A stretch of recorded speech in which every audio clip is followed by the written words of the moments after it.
Ya, selamat siang anak-anak. Gimana kabar hari ini? Sehat semua ya, puji Tuhan. Kita akan melanjutkan materi tentang termodinamika. Ini masuk bagian yang kedua ya. Kalau di awal kita membahas tentang hukum pertama termodinamika, ini masih ada kelanjutannya. Jadi nanti kalian akan kembali belajar tentang termodinamika, tapi ini pertemuan yang kedua. Ya, di pertemuan yang pertama kita ingat kembali, di pertemuan yang pertama itu kita membahas beberapa proses di dalam hukum pertama termodinamika. Nah, di dalam hukum pertama termodinamika ada 4 proses yang kita bahas. Yang pertama adalah proses isobarik. Ketika prosesnya isobarik yang lalu, itu proses pada tekanan tetap. Nah, proses pada tekanan tetap, maka usahanya adalah P kali delta V. P-nya tekanan, delta V-nya perubahan volume. Nah, kemudian berikutnya, proses yang berikutnya namanya proses isotermal.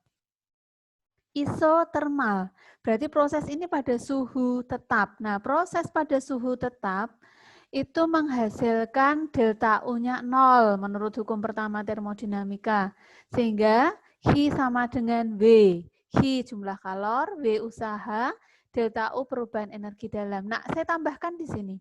Untuk proses isotermal, usahanya dirumuskan V sama dengan N jumlah mol, kali R tetapan ya, kali T suhu, kalikan Ln. Ln ini bacanya Ln, V2 per V1. V1 volume gas awal, V2 volume gas akhir. Sekali lagi, pada proses isotermal, usahanya adalah V sama dengan N kali R kali T ln V2 per V1. Sedangkan pada proses isokorik, V-nya usahanya 0, delta U-nya atau perubahan energi dalamnya sama dengan H. Kemudian proses adiabatiknya, H sama dengan 0, dan delta U sama dengan minus V. Nah, tadi melibatkan H. Nah, ini ketika membahas tentang kalor, ini sudah dibahas bahwa menghitung kalor Q sama dengan M massa, C kalor jenis zat, kalikan perubahan suhu, atau dengan kapasitas kalor kali perubahan suhu.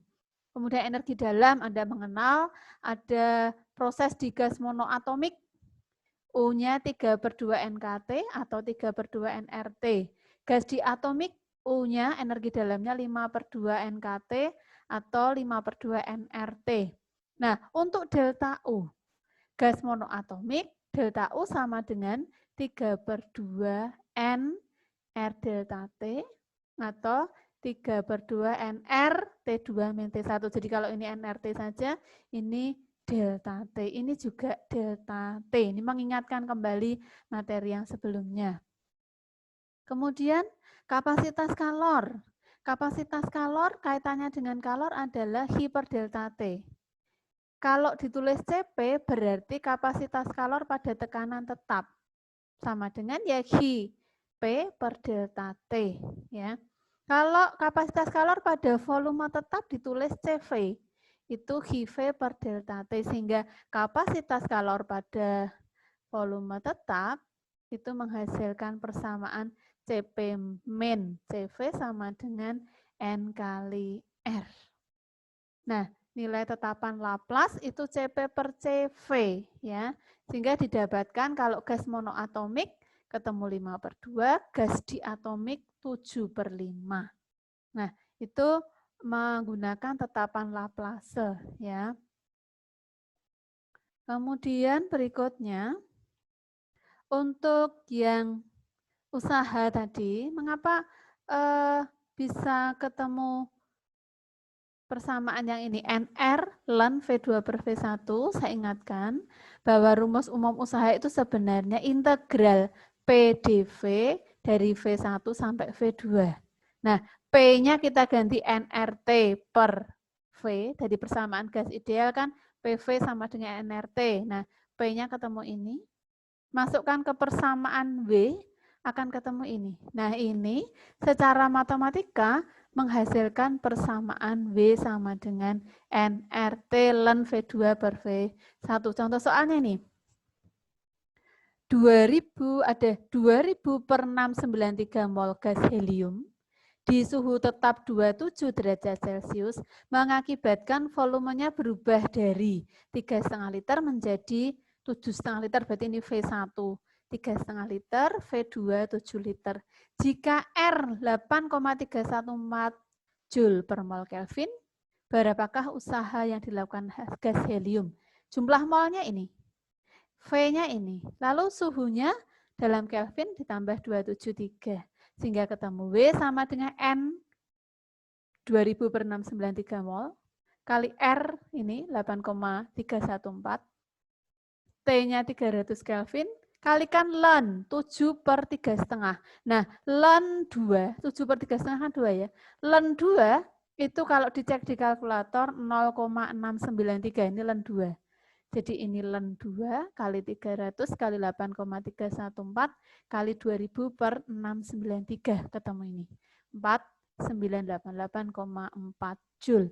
Ini penerapan menghitung usaha pada suhu tetap atau pada proses isotermal dengan rumus W sama dengan nRT ln V2 per V1. Tadi ya.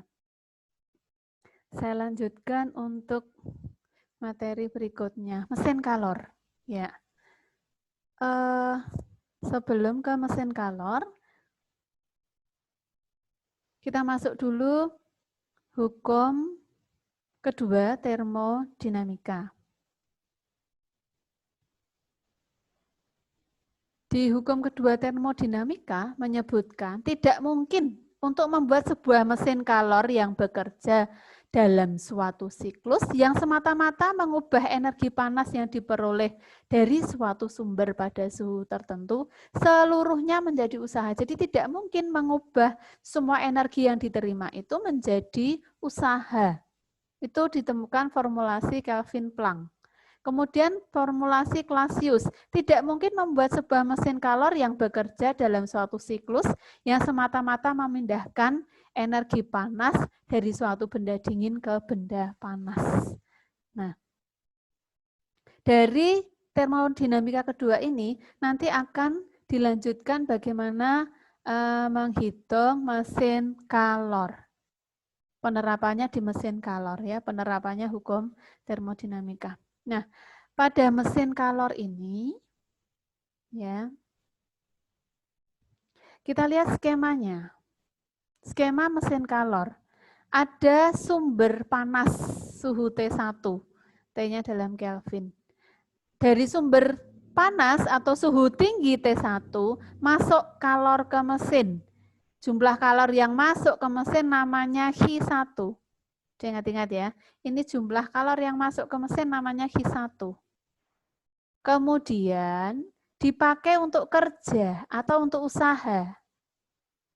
Sisa energinya dibuang menjadi kalor Q2 ke sumber dingin T2.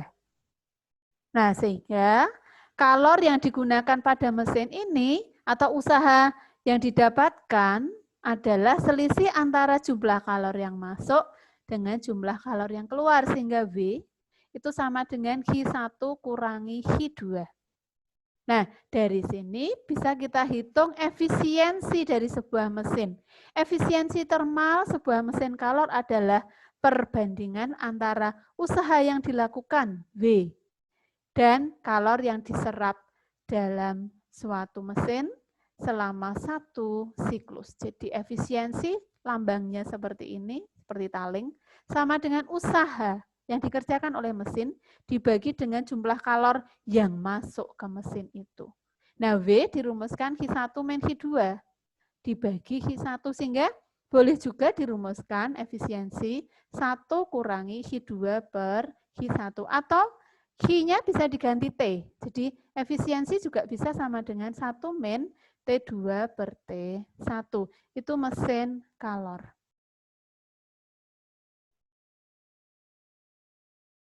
Kemudian ada istilah siklus Carnot nantinya ya. Nah, pengertian siklus. Proses siklus atau usaha dalam proses siklus. Siklus itu berarti start dari A ke B, kembali lagi ke A. Dari A ke B melintasi lintasan 1, dari B ke A ke lintasan 2. Ini namanya siklus. Usaha yang dilakukan oleh atau pada sistem gas yang menjalani suatu proses siklus sama dengan luas daerah ini. Jadi luas daerah ini menyatakan usaha dalam satu siklus. Nah, kita mengenal siklus Carnot. Nah, di dalam siklus Carnot itu ada 4 langkah di dalam proses siklus Carnot. Langkah pertama ini pemuaian secara isotermal. Apa itu pemuaian secara isotermal? Pemuaian pada suhu tetap. Nah, pada langkah pertama ini, pada proses isotermal ini, mesin menyerap kalor ya dari suhu T1 dan diubah menjadi usaha V.